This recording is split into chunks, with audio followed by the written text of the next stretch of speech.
Bom, como acabaram as perguntas, vamos lá falar um pouquinho sobre os crashes. Não vai dar para falar grandes coisas, porque o tempo é muito curto, mas, cara, crash. Primeiro é uma coisa. Primeiro você não prevê crash, tá? Eles acontecem.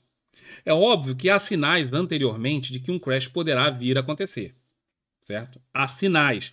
O nervosismo do mercado, a euforia excessiva do mercado em relação às ações, aquele pensamento do agora vai, todo mundo vai ficar rico, bilionário. Então, quando você vê o Dow Jones, por exemplo, fazendo coisas como...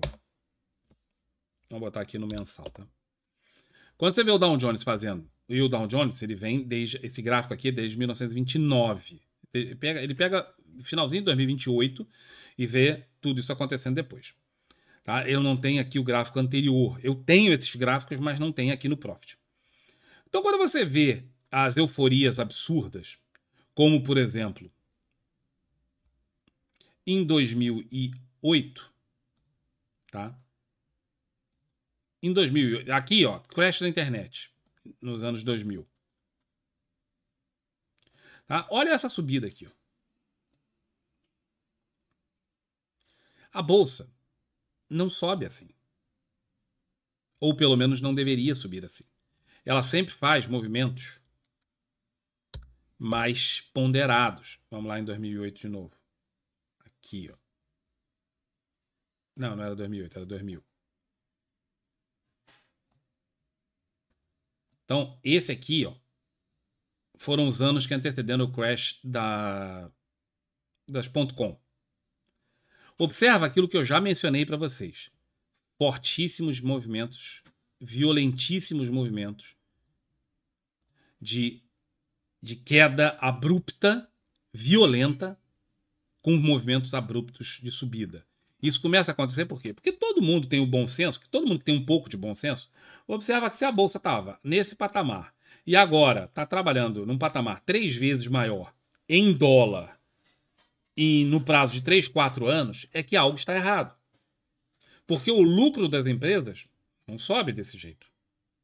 Empresa só existe se ela existir lucro. Se não existir lucro, não adianta. O que adianta você ter uma empresa que não dá lucro? Para que serve para um sócio? Você tem uma padaria. A padaria só dá prejuízo. Prejuízo, prejuízo, prejuízo, prejuízo, prejuízo. Você vai ficar mantendo a padaria? Não, tinha uma hora que você fala, pô, enchi o saco, vou fechar essa porra e acabou-se. Certo? Empresa existe para dar lucro para os donos. Quem são os donos? Os acionistas. Então a empresa tem que ter lucro. Se a empresa sai de, como o Nvidia, sai de um valor pífio, ou pífio não, de um valor razoável, para um valor estratosférico, e aí você vai ver os múltiplos da empresa. A empresa tem que te dar 50 anos de lucro nos patamares atuais para ela compensar o preço que você está pagando, é sinal de que tem alguma coisa muito errada. E as pessoas percebem isso. Tá? Perceberam em 1929, perceberam aqui nesse crash aqui, perceberam em 2008. As pessoas sabiam que tinha alguma coisa errada. Sendo que em 2008 o problema não foram as ações, né? O problema veio de fora. Mas, de qualquer forma, quando você olha aqui em 2008... Deixa eu tirar isso da tela, porque aí agora... Em 2008, nós vínhamos aqui, ó, em 2016, esse patamar. Em 2008, o patamar tinha dobrado isso aqui em 1 ou 2 anos. O meu sonho deve ser ter uma padaria. Não, Deus me perdoe. Tá, a vida de padeiro é vida dura, tá, cara? A vida de padeiro é dureza. Mas é porque é um exemplo que eu acho que é próximo de todo mundo. Todo mundo conhece uma padaria. Todo mundo tem uma noção do que é uma padaria. Então é fácil, é um exemplo prático. E aí, quando o cara vê isso aqui, ele observa, ó. Paulada para baixo, volta. Paulada para baixo, volta. Paulada para baixo, volta. O cara tá vendo o nervosismo. Tá? Isso aqui é 2020. E o cara tá vendo que o troço tá dando pau. Aqui, nesse caso especificamente, teve um dado excepcional, que foi, nessa região aí, os juros, o interbancário americano deu uma alucinada e foi o sinal que me convenceu de que a coisa realmente estava muito feia e de que era hora de sair do mercado. Mas vamos lá em 2008. Eu estou aqui em 2020 e não em 2008. Quando você pega 2008, você pega isso aqui. Tá? O crash de 2008, todo mundo fala 2008, mas ele começou mesmo em 2007. Tá? Ele começou a cair, ó, em 2007. Então você pega aqui, e lembrando, isso aqui é o Dow Jones de semanal. O ativo vinha em 2003, depois de uma forte queda justamente causada por conta do crash das .com aqui.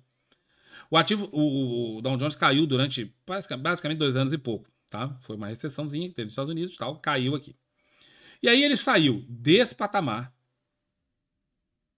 marca aqui mais ou menos 7.800 pontos, para um patamar de 14 mil pontos no prazo de 1 ano, 2 anos, 3 anos, 4 anos e meio, quase 5 anos. Ele dobrou ou triplicou de tamanho nesse tempo.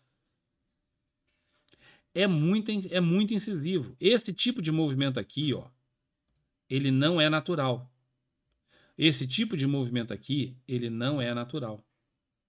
E o que aconteceu de novo nessa época? Deixa eu tentar ampliar essa região aqui, que foi o que antecedeu o crash de 2008. Movimentos bruscos. Aqui já em 2006 tinha acontecido alguma coisa, mas o principal começou a acontecer em 2007.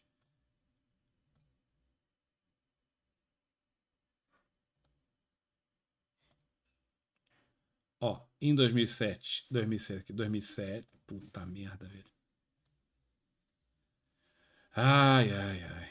Bom, 2007, movimento brusco para baixo, movimento brusco para cima. Movimento brusco para baixo, movimento brusco para cima, movimento brusco para baixo. Aqui até tem uma figura gráfica para a gente ver, mas começam os movimentos muito bruscos, volta.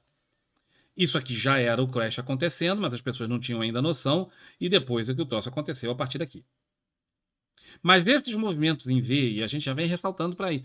Porque isso acontece em cima da hora. Não acontece em cima da hora. Acontece um prazo bem antecedente. Isso aconteceu em vários outros pontos.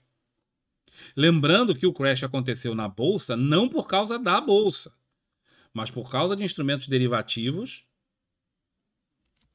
razoavelmente semelhantes aos nossos COIs, tá? Razoavelmente semelhante aos COIs, que eles estão empurrando de novo atualmente com outro nome nos Estados Unidos, certo? E as pessoas já começaram aqui atrás a falar, algumas pessoas começaram a falar, porra, não dá, tem coisa acontecendo. Se vocês olharem o grande crash, vocês vão ver, tem um filme sobre isso, tem um livro sobre isso, Michael Lewis. Tem um livro de um cara chamado Michael Lewis que explica isso aqui em detalhes. Tá? E os caras começaram a perceber, falam, não dá, tá errado. Muita gente começou a sinalizar. As casas de análise foram avisadas. As casas de ratings foram avisadas. Os bancos foram avisados. Os bancos tinham a noção disso, porque não era um segredo. Foi tudo discutido. Em 1929, também foi avisado. Foi avisado durante o ano de 1927, durante o ano de 1928, vários avisos, e durante o ano de 1929, inclusive algumas semanas antes, foi avisado de que havia um desvario em relação às ações. Mas as pessoas resolvem ignorar. Por quê? Porque o lucro é certo, né? O mercado só sobe, todo mundo que ganha... Pensa todo mundo que está ganhando dinheiro aqui no mercado e você não. Sabe essa brasileirada toda que está querendo sair do Brasil para ir para os Estados Unidos porque a Bolsa do Brasil não sobe? Sabe, todos esses caras, inclusive a minha amiga que eu estava falando ainda há pouco, todo mundo está vendo isso aqui, ó. A Bolsa dos Estados Unidos, isso. A nossa Bolsa, isso. Vou para lá. Aí entra também a política, né? O cara tem um viés político. Porque o Trump vai trazer um liberalismo e não sei o que e tal. Beleza. Os caras têm um viés político e botam dinheiro na Bolsa aplicando por viés político. Esse é o ano de 2024 na Bolsa Americana. Olha, mais uma vez esse movimento. Fez aqui, fez aqui, fez aqui, fez aqui e fez de novo agora. Isso aqui entusiasma as pessoas, porque a pessoa olha e fala assim, cara, isso aqui dá muito dinheiro. Cai, mas já volta. Cai e já volta. Cai e já volta. Cara, bom, isso aqui é só isso, só sobe, só sobe. Vou tirar o dinheiro do Brasil e vou levar para os Estados Unidos. Quando você vira esse tipo de comportamento de manada, de que todo mundo sabe que eu posso comprar um troço caro, Nvidia, eu posso comprar um troço caro, que não interessa o quão caro eu compre, eu vou vender mais caro. NVIDIA saiu em 2022. Esse aqui é um gráfico ajustado, tá bem? De mais ou menos R$1, tá? Esse é um gráfico ajustado do ETF. Para 16 pau hoje em dia. Isso foi durante 1 ano e 2 anos. Em 2 anos, o ativo multiplicou o seu valor, no nosso caso, dentro do nosso mercado, por 16. Ah, mas o lucro dela subiu. É verdade. O lucro dela subiu. E bastante. Mas ela vai conseguir entregar esse lucro nos próximos... Porque o cara que comprou aqui, comprou a melhor coisa do mundo. O cara que comprou aqui, já não comprou tão bem assim. O cara que comprou aqui, e observa o volume. Aonde que o volume começa efetivamente a crescer? Aqui, ó. Aqui ele está crescendo, mas a partir daqui ele se estabiliza. É aqui que a galera entra. Qual é esse preço? Mais ou menos 14 pau. Quem entrou aqui atrás? Quem entende do mercado específico. Muitos especuladores entraram, muitos fundamentalistas entraram, gente da área. Mas não foi o povão. O Zé Povinho entrou aqui, ó. Depois, é claro que todo mundo apresenta o gráfico como se ele tivesse ficado rico, milionário, né? Mas é mentira. É basicamente mentira, porque é só você ver o volume. Se todo mundo tivesse entrado aqui, o volume não era essa coisa ridícula aqui atrás. O volume era esse, e não é. Então isso aqui é o que gera os crashes. Porque o cara acha que ele vai comprar por um preço qualquer, um ativo que multiplicou 16 vezes o seu valor. E o cara fala, porra, não interessa por quanto eu compro, eu vou vender mais caro no futuro. Não necessariamente. Pode ser que você consiga, sempre tem mais um otário para comprar, mas não necessariamente você vai conseguir vendê-la por um preço mais alto do que você pagou. E é isso, quando essa ficha cai, tá desenhado o cenário para um crash. Certo? Então, a gente fala, a gente avisa tal, mas é isso. Então, isso aqui é um cenário muito en passant sobre o que se faz, o que são os crashes. Mas, para você entender, cada um deles tem uma gênese específica, cada um deles, o geral é o mesmo, mas cada um deles tem a sua gênese específica que justifica o seu acontecimento.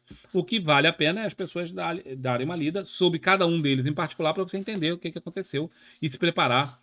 Não se prevenir, porque não há como prevenir. A única prevenção que existe é hedge, não tem outra forma, certo? Ou você faz hedge, ou você não tem outra forma de se prevenir. E saber o que fazer, ter um plano para quando acontecer, você saber o que você vai fazer. Porque vai acontecer. Pode acontecer agora, pode acontecer daqui a 1 mês, pode acontecer daqui a 10 anos. Crashes vão acontecer, eles fazem parte da gênese do capitalismo. Sempre irão acontecer, não interessa o que aconteça. Não interessa o quanto as pessoas digam que não vai. Sempre vai acontecer um crash. Tá? Agora, o intervalo entre eles, que era muito grande, começou a diminuir. Está diminuindo cada vez mais. Certo? Está começando a diminuir cada vez mais a velocidade com que os crashes aconteciam, que era muito espaçado, agora está começando a diminuir. Então é isso, galera. Graças a essa explicação eu perdi a abertura, mas não tem importância não. Eu sou um cara gente boa e estou aqui para ajudar no máximo que eu posso.